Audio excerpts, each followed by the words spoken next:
Amis téléspectateurs, c'est avec un réel plaisir qu'on vous retrouve dans votre émission Vox Arena. Ñu ngi fi nga xamante ne moom mooy gendarmerie Foire li nga xamante ne moom moo ñu fi tax a ñëw moom mooy benn casting laa mën a wax wala test li nga xamante ne moom mooy MMA moo am koo xamante ne jóge na ba bitim réew États-Unis ñëw ànd ak le grand coach Body Max fas yéene def fii li nga xamante ne moom mooy test MMA bëgg fee jël ay éléments yóbbu leen foofu ci États-Unis ñu compétir gis nañ fi ñoom Bébé Diène gis nañ fi ñoom voilà mbër yu bëri après di ngeen ko gis mbokk yi gis nañ fi également ki nga xamante ne moom mooy Rock Mbalax mu nekk koo xamante ne ku ñu respecté la ci milieu lamb léegi rek damay dugg bàyyi leen ak image après ñu dugg ci waxtaan bi.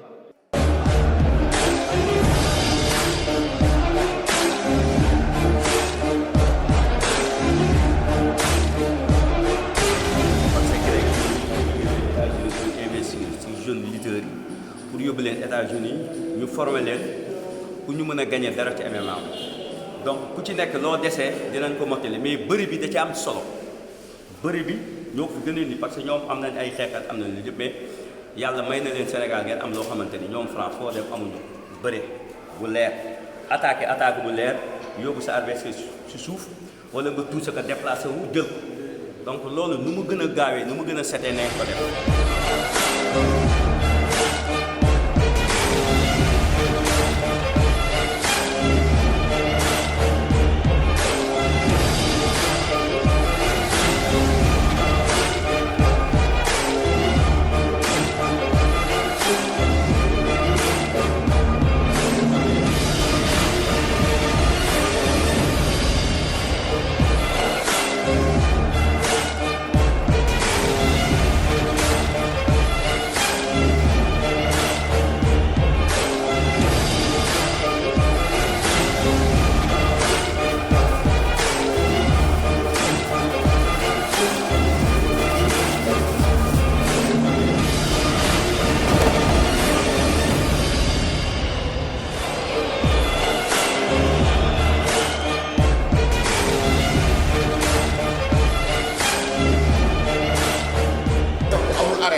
comprendre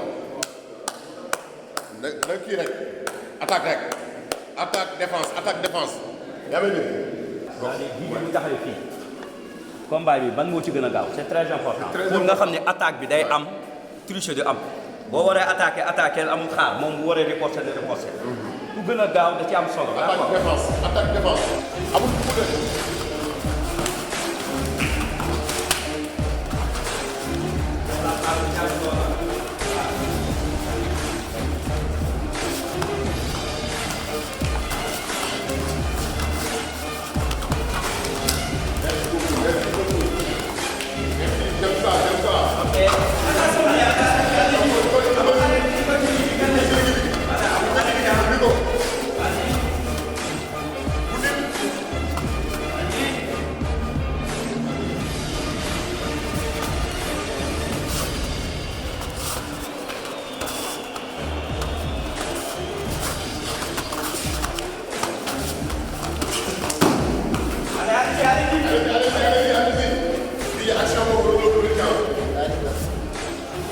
déplacement.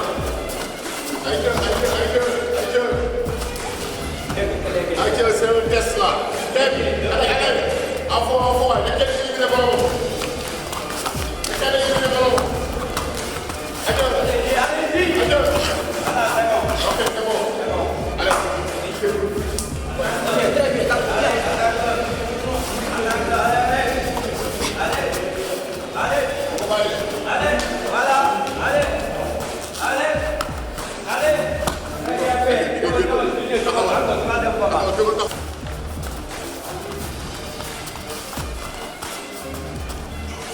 Bien fait, attaque. Merci beaucoup. Guys, c'est à fond. Merci. Déplacez-les, d'accord, Michael. Bien fait.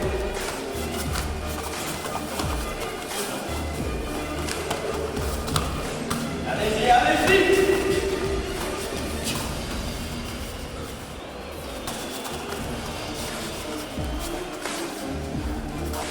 Le plus petit.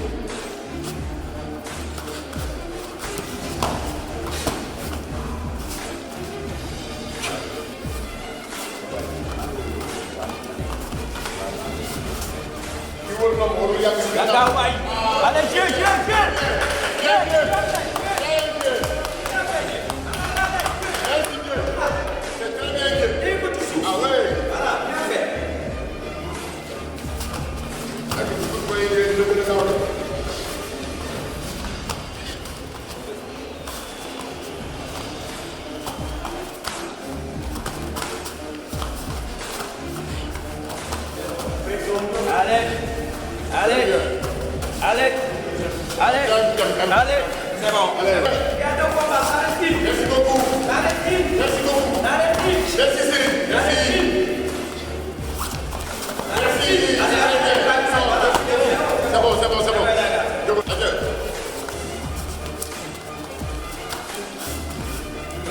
C'est bon. Vous gardez attaque aux jambes. Une jambe, deux jambes.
Très bien fait. 3 points à 3 victoires.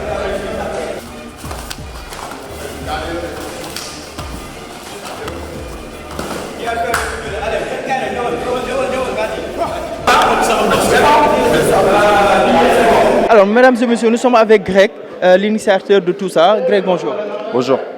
Alors, est-ce que vous pouvez nous parler un peu de ce projet-là? Pour résumer, en fait, je connaissais la lutte sénégalaise depuis très longtemps. Je venais beaucoup au Sénégal avant et je suis dans les sports de combat depuis toujours. J'ai fait un gros parcours pied-point en Muay Thai particulièrement et je suis arrivé aux États-Unis il y a 10 ans.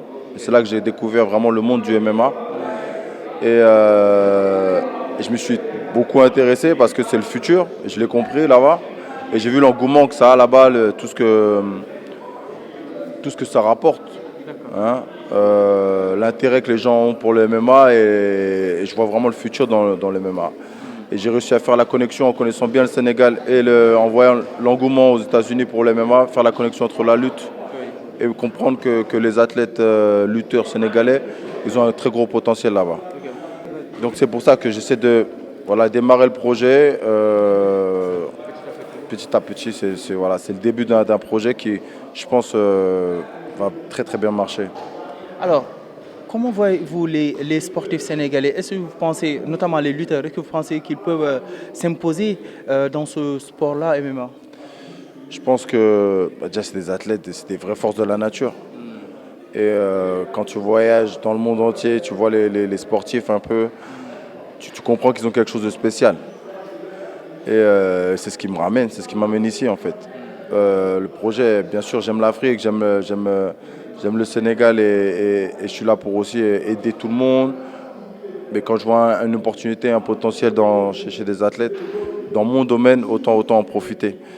Et donc ouais, je pense qu'il y a ceux qui arriveront à s'adapter au style, parce que c'est quand même différent de la lutte sénégalaise. Mais en tout cas, ceux qui arrivent à s'adapter vont faire des grandes choses dans le MMA. Alors, les tests, vous ciblez combien d'éléments pour le moment? Je n'ai pas de chiffre bien défini. Encore une fois, c'est le premier voyage, c'est le début d'un projet, d'un long projet. Je suis là en repérage. C'est sûr que si je vois 2-3 talents qui sont déjà prêts à partir, je vais tout faire pour les emmener dans les prochains mois. Je n'ai pas un chiffre exact, c'est vraiment le début d'un projet. Après, voilà, on verra bien où ça va nous mener. Là, j'aimerais beaucoup en trouver au moins 2 ou 3 pour commencer. D'accord. Alors, parmi les athlètes que vous avez supervisés, lequel, je dirais, vous a le plus marqué? On est qu'au début. Je vais pas dire vraiment qui, mais je sais que j'ai vu beaucoup de potentiel. J'ai vu des très très belles choses. Et encore une fois, c'est brut. Ça veut dire que ils sont pas encore préparés pour ce sport qui est nouveau pour eux, le MMA. Et avec ce qu'ils ont déjà au naturel, ça me laisse à penser que quand ils seront bien formés, bien préparés, ils seront imbattables. Alors, comptez-vous faire le tour des autres écuries pour voir? Ouais, j'ai déjà d'autres contacts avec d'autres écuries. D'accord. Et donc c'est prévu pour demain, après-demain, de voir un peu à gauche, à droite. Et on va essayer de vraiment... En fait, il faut que je vraiment bien me rendre compte du potentiel, du vivier qu'il y a. Et à partir de là, on verra la suite. D'accord, merci. Pas de problème. Merci.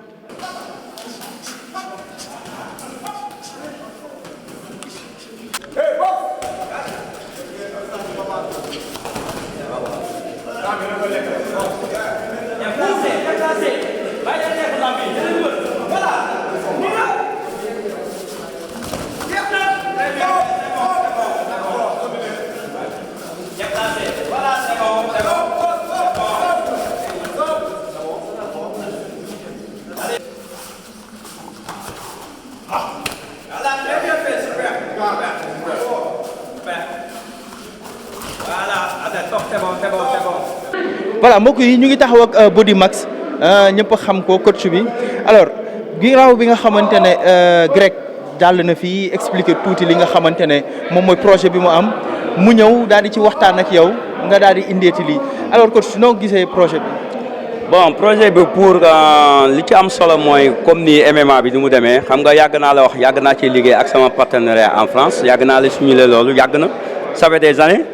donc sama partenariat yi nekk France travers à Abdourahmane Traoré donc ñoo ma mettre rapport ak Greg donc jógee États-Unis pour ñu ñëw def test yoo nga xamante ni dina mën a dimbali mbër yi nga xamante ni que tey dinañ mën a dem compétir ci MMA bi donc li ñuy def nii mooy test yi la ñuy def après test yi ñoom dañoo war a dem États-Unis pour 6 mois ñu tëj leen ci centre yi gën leen a préparer ba nga xamante ni tey dina mën a am au niveau ay acteurs yu Sénégal yi nga xamante ni donc ak bërëb bi day jàll quoi loolu moo waral projet bi.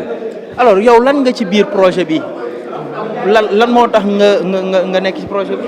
waaw li tax ma nekk ci projet bi comme ni ma la ko yàgg di waxee comme que dama am ay partenariat en France yàgg liggéey ak ñoom ci affaire MMA bi donc ñoom gis nañ sama liggéey doy na leen donc doy boobu mu leen doy donc ñu choisir les meilleurs bañ a faral kenn donc xale yi ñëpp benn lañ bu ñu tekkee rek loolu ci am solo donc projet bi pour man ma nekk fii di former xale yi di def échange beeg ñoom di xool les meilleurs lutteurs ñu gaaw lan lañ war a wàññi parce que ñoom li leen gën a intéressé bu dee xeexkat ñoom am nañ ay xeexkat ñoo ñu gën a baax xeex mais yàlla moo ñu may ñoo leen gën a baax liggéey bëre léegi bëre boobu dañoo soxla luur yi nga xam ne gaaw nañ parce que moom moo gën a dangereux ci MMA looloo tax ñu taamu pour ñëw liggéey ak man alors lan ngay wax mbër yi nga xam ne ñu ngi lay seetaan ñeneen ñi. waaw comme nii rek maa ngi wax mbër yëpp kenn ku ci nekk bon ñi ngi ci liggéey bi ku ci yàlla def sa wërsëg nekk ci di nga ci ne donc man je pense que loolu moo ci am solo ñu fexe ba xale yi am yeneen discipline yoo xamante ne dañuy génn en extérieur dem di liggéey ci yeneen sport de haut niveau def naa man loolu moo am solo ci Body Max donc loolu daal xam naa ni buñ ko defee dina avancer lamb incha allah. ñu ñëw ci li nga xamante ne moom mooy test MMA bi nga xamante ne gis nga ko nan nga ko gisee déjà.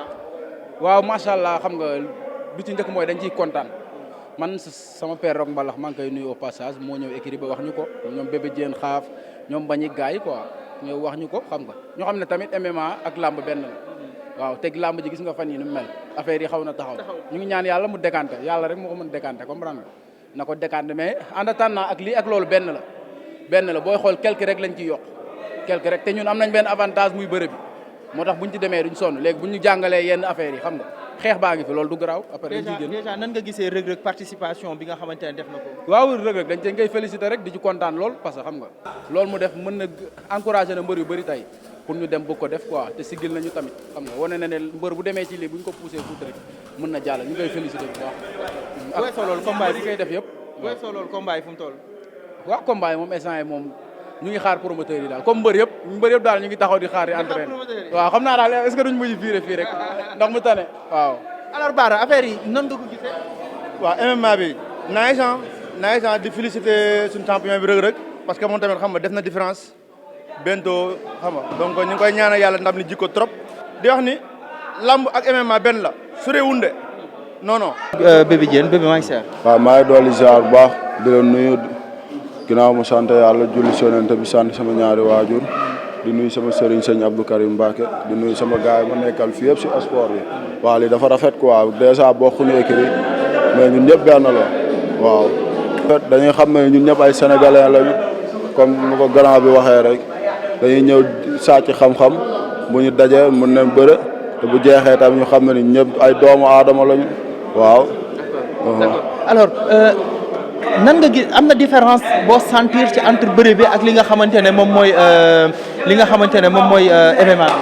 waaw bii moo gën a métti bëre waaw ndax bii nii benn combat la bëre fële na la arène benn combat la ndax fii nii da ngay daan nit sax du jeex kon dèjà lii moo gën a métti fii ngay gën a amee xam-xam waaw. xeex bi day am ay tànk ak lépp. waaw te day am lépp waaw. waaw muy loolu waaw. tar na de ah. waaw si neex na tar na quoi xam nga te dina la jàppale gën a defaraat sa physique ak tapis bi. alors ñu ngi ak Noiro maa ngi siyaar. oui dellu siyaar bu wér sama ko. alors nan nga gisee li nga xamante ne si ngeen participer. oui xam nga rek tànn saas la tànn de saas la quoi xam nga lutteurs yi nekk Sénégal bëri nañ fi xam nga bu ñu demee tànn ci lutteurs yi xool lutteurs yi nga xam ne ñoo gën a mun bëri xam nga tànn leen si pour ñu ñëw fii compétir saas la quoi xam nga li res rek mooy xam nga jéem a fighting xam nga jéem si bokk. waaw di ñaan yàlla mu boole ñu si quoi xam nga waaw xam nga affaire bi moom entraîné la motivation bu baax a baax pour plus quoi xam nga jëm si bokk quoi loolu ñuy ñaan yàlla boole ñu si ñu mën a dem fighting xam nga jéem a waaw taral suñu bopp. ndam quoi waaw ndam yu bari. jaajëf waaw lii moom xam naa ne moom du lu ma jaaxal quoi man bu dee moi-même man de ma part non c'est pas facile pour moi oui man jaaxaluma man. d'accord waaw. hélas kii moom mooy saa yu bëree damm kenn moo tax amatul adversaire. waaw Cheikh ñu ngi lay siyaar di siyaar El Hadj di bëggee waa Equivox yëpp bëgg nañ leen bu baax a baax Cheikh. alors nan nga gisee li nga xamante ne def ngeen ko fii muy casting. waaw affaire bu nice la liggéey boo xamante ne la mën na jëmale bépp athlète kanam parce que sportif moom surtout koo xamante ne da ngay def sport de combat war nga di mën a pratiquer différent wu art. waaw surtout affaire MMA bii nii art boo am rek da ngay xool li nga xamante ne manqué na la nga dem wëri ko boole ko ci pour mu apporter la dara waaw parce que man dama naan nit day rëy bët quoi xam nga dañ naan jigéen day rëy bët mais sportif dafa war a rëy bët waaw di xool foo xamante ne mën na ko sax weesu waaw ndaal loolu laa mën a wax. mais da nga bàyyi bëri ci diggante bi. non bëri mënu ma ko bàyyi bëri sama deret la ne dama am blessure boo gisee ni may def nii sax maa ak blessure. waaw damay kif calcul bu baax a baax damay sóoraale bu baax parce que wëraguma quoi mais maa ngi dekk samay traitement mais mënu ma bàyyeeku quoi parce que bàyyeeku bi tamit erreur lay def ba di xaar xamoo ban kañ ngay wër ak yooyu dafa am partie yooyu def ak yoo dul def rek li ci des nga maintien ko quoi waaw loolu la. donc yow yaa ngi bëri wàlle arène. waaw doon naa bëri arène quoi bëri naa traditionnel bëri naa lutte olympique d'ailleurs maa équipe nationale olympique waaw. donc da nga bàyyi lutte avec frappe. bàyyi ma ko de mais dafa moment yoo xam ne dama ralentir woon xam ne après affaire dafa xaw a saturé de trop quoi parce que dafa am lu bari lu si nekk quoi. soo amul yenn jàppale pour nga bëre day difficile et puis da ngay tu vas prendre de l'âge et puis am moment boo xam da nga war a jàppale waa kër gi ko il faut nga jéem a seet dara quoi dem liggéey quoi c'est ça. alors nan nga gisee test bi nga xamante ne moom ngeen doon def di test MMA bi. waaw ñëw nañ xam nga tey moom loo gis àdduna moom da ngay dem découvrir pour xam nu mu demee affaire góor la quoi parce que ñun am nañ base yi déjà comme ni ma ko waxee woon si combat Reug Reug bi passé am nañ base bu bëree bi déjà am nañ base bu xeex bi def nañ olympique donc li des mooy bëre au sol bi la ñuy jàngaat mooy attrape saisie étranglement ci suuf quoi ak tuuti tànk yi loolu rek moo des complément bi li des moom liggéey coffre la et que mu nekk combat boo xam ne ni ma ko jàngatee combat MMA nekkul combat bu gaaw a yomb donc il faut que nga préparer physiquement aussi nga am mental de fer nga xam ne da nga war a gagner da nga am mental moo la si génne ak coffre. voilà mbokk yi gis ne li nga xamante ne indi nañ leen ko fii ci caserne Samba Diéry Diallo ngeen gis ay athlètes yoo xamante ne ñëw nañu bokk ci li nga xamante ne mooy casting bi MMA bi également gis ngeen li nga xamante ne yaatu na bu di max ànd ak grec ànd ak aussi ñu ñëw fekk fi aussi coach Bodian aussi mu ñëw jàpp ci liggéey bi sportif comme ni ñu am tàmm di wax moom d'ailleurs ñoom ñu ngi waajal 3e édition Casa Fitness Tour nga xamante ne le 27 la le 28 ak le 29 le 27 Bignona le 28 Cap Skirring le 28 Cap Skirring le 29 Ziguinchor voilà noonu la alors ngeen ñëw bu baax a baax yéen population Casamance ngeen génn parce que sport mooy li am njëriñ di ngeen ci am xam-xam yéen coach yi nga xamante ne yéen a ngi fa ba ngeen yokk xam-xam ñëw leen di ngeen gën a am xam-xam ak coach professionnel yi nga xamante ne danañ fa tase Cheikh Omar la woon ànd ak El Hadj Diouf le meilleur peace